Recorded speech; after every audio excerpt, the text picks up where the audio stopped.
जिस क्षेत्र से मैं चुन के आया हूं नगीना से, वो बहुत पिछड़ा क्षेत्र है। पिछले सारे प्रधानमंत्रियों ने मिलकर जितना कर्ज लिया है उससे दुगना कर्ज हमारे वर्तमान के प्रधानमंत्री जी ने लिया है। प्रेस जो है उस पर भी शिकंजा कसा जा रहा है। जो पत्रकार सरकार के खिलाफ बोलता है नौकरी से हाथ धोना पड़ता है। माननीय सभापति जी, मैं पहली बार बोल रहा हूं, आप कहेंगे मैं बैठ जाऊंगा, मैं आपकी बात, मैं संवैधानिक मर्यादा का पालन करूंगा। कोविड में तैरती लाशें भी गंगा में हमने देखी है सर, और मजदूरों का हाल भी हमने देखा है। हम मरने के लिए पैदा नहीं हुए, जो चाहता हमारी हत्या कर देता है। मूछे रखने पे, घोड़ी पे बैठने पे, मटकी छूने पे हमारी हत्या हो रही है। क्या बदला है सर 70 साल बाद भी? देश किसी की बपोती नहीं है। देश संविधान से चलता है सर, और संविधान से चलेगा। संविधान छेड़खानी बर्दाश्त नहीं की जाएगी सर। श्री चंद्रशेखर जी। माननीय सभापति जी, जय भीम। महामहिम राष्ट्रपति जी के अभिभाषण पर धन्यवाद प्रस्ताव पर बोलने को आपने मुझे अवसर दिया, इसके लिए मैं आपका आभारी हूं।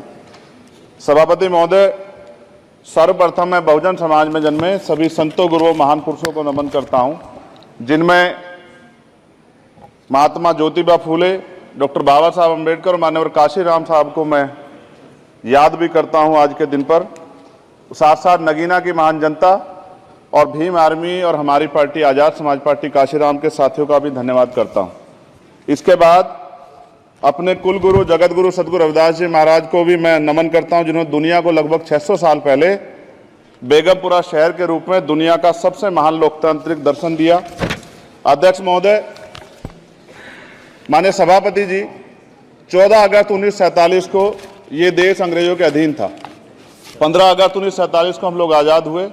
16 अगस्त 1947 को देश आज़ादी में था, लेकिन धन धरती राजपाट में बंटवारा नहीं हुआ।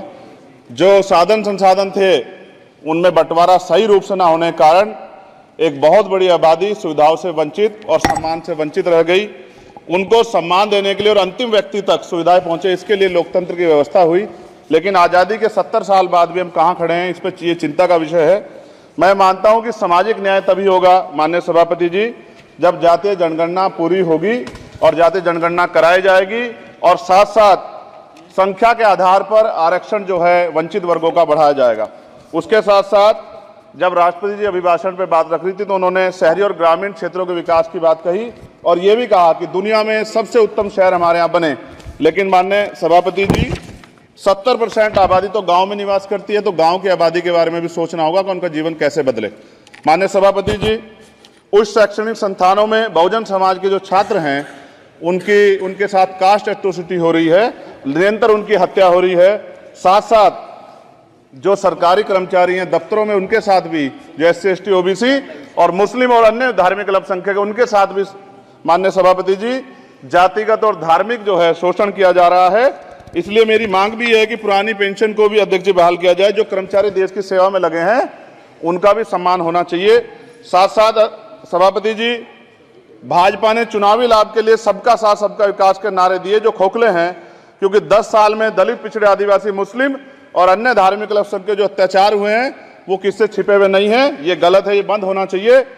सभापति महोदय जी, महामहिम राष्ट्रपति जी के अभिभाषण में निजी क्षेत्रों में SC ST OBC को रिजर्वेशन देने का कोई उल्लेख नहीं हुआ है, जो कि आज चर्चा का विषय, क्योंकि 98% प्राइवेट सेक्टर है, 2% सरकारी सेक्टर है, तो 98% प्राइवेट सेक्टर में भी हमारी हिस्सेदारी की बात होनी चाहिए। माननीय सभापति जी, आशा कार्यकर्ताओं, आंगनबाड़ी वर्करों, भोजन माताओं के वेतन वृद्धि पे भी कोई उल्लेख नहीं हुआ है, वो भी अभी नंगे, उन पर भी सोचना पड़ेगा। माननीय सभापति जी, जिस क्षेत्र से मैं चुन के आया हूं नगीना से, वो बहुत पिछड़ा क्षेत्र है। उस क्षेत्र में कोई विशेष आर्थिक पैकेज नहीं दिया गया, रोजगार की सेवाएं नहीं है, नौजवान पलायन करता है। IIT, IIM, एम्स, केंद्रीय विद्यालय आदि शिक्षा में और चिकित्सा संस्थानों की स्थापना होनी चाहिए, जो कि नहीं है। और माननीय सभापति जी, मानसून सत्र आ गया है, मेरा क्षेत्र बाढ़ से बहुत प्रभावित है, इसलिए मैं आपसे आग्रह करूंगा कि वहां के लोगों को बाढ़ से निजात दिलाई जाए। माननीय सभापति जी, चीन हमें आंख दिखा रहा है और लगातार हमारे देश की सीमाओं में घुसपैठ कर रहा है, इसलिए अग्निवीर योजना को हटाकर पुनः सेना भर्ती शुरू की जाए, और साथ साथ भारत की सबसे प्राचीन व बहादुर रेजिमेंट में से एक चमार रेजिमेंट को पुनः बहाल करा जाए, ऐसा भी मेरा आपसे आग्रह है। माननीय सभापति जी, पिछले सारे प्रधानमंत्रियों ने मिलकर जितना कर्ज लिया है उससे दुगना कर्ज हमारे वर्तमान के प्रधानमंत्री जी ने लिया है। किसान अगर अपना कर्ज माफ कराने के लिए जाता है तो लाठी झेलनी पड़ती है, जबकि सरकार ने धन्ना सेठों का 15 लाख करोड़ रुपया माफ किया है। इस ओर हमें ध्यान देना पड़ेगा, हमारी आने वाली पीढ़ियों को ये कर्ज चुकाना पड़ेगा। माननीय सभापति महोदय जी, किसानों को एमएसपी की लीगल गारंटी तथा किसानों का कर्ज माफ होना चाहिए। साथ साथ 2 अप्रैल 2018 को SC/ST के बच्चों पे बहुत बड़े पैमाने पे मुकदमे लगे थे, वो हमारी लड़ाई सही थी, ये सुप्रीम कोर्ट ने माना और बाद में सरकार ने माना, वो मुकदमे तुरंत वापस होने चाहिए। माननीय सभापति जी, प्रेस जो है उस पर भी शिकंजा कसा जा रहा है, जो पत्रकार सरकार खिलाफ बोलता है नौकरी से हाथ धोना पड़ता है, और सोशल मीडिया हमारा हथियार है, उस पर तरह तरह के प्रतिबंध लगाए जा रहे हैं और विरोध करने वालों को सोशल मीडिया हैंडल भी सस्पेंड करा दिए जा रहे हैं। साथ साथ सभापति जी, पेपर लीक और परीक्षाओं के कैंसिल होने से देश के नौजवानों का भविष्य खतरे में है। नीट, यूपी सिपाही भर्ती सभापति जी और 69,000 शिक्षक भर्ती में आरक्षण घोटाला हुआ है, कोई पूछने वाला नहीं, खून के आंसू रो रहे हैं बच्चे, बेरोजगारी का दंश युवा झेल रहे हैं।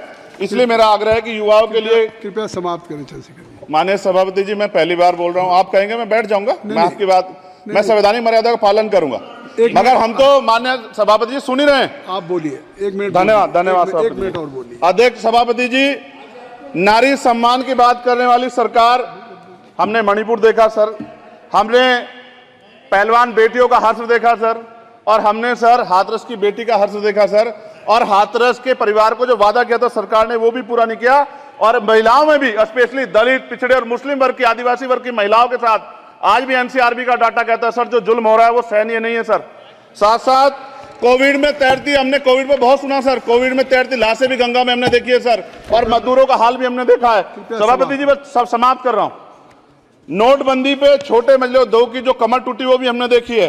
सभापति जी, शैक्षणिक संस्थानों, विश्वविद्यालयों में, चिकित्सा संस्थानों में OBC ST के योग्य अभ्यर्थी को NFS करके जिस तरह निकाला जा रहा है, लेटरल एंट्री करके जिस तरह हमारे रास्ते बंद किए जा रहे, ये भी हम देख रहे हैं सभापति जी।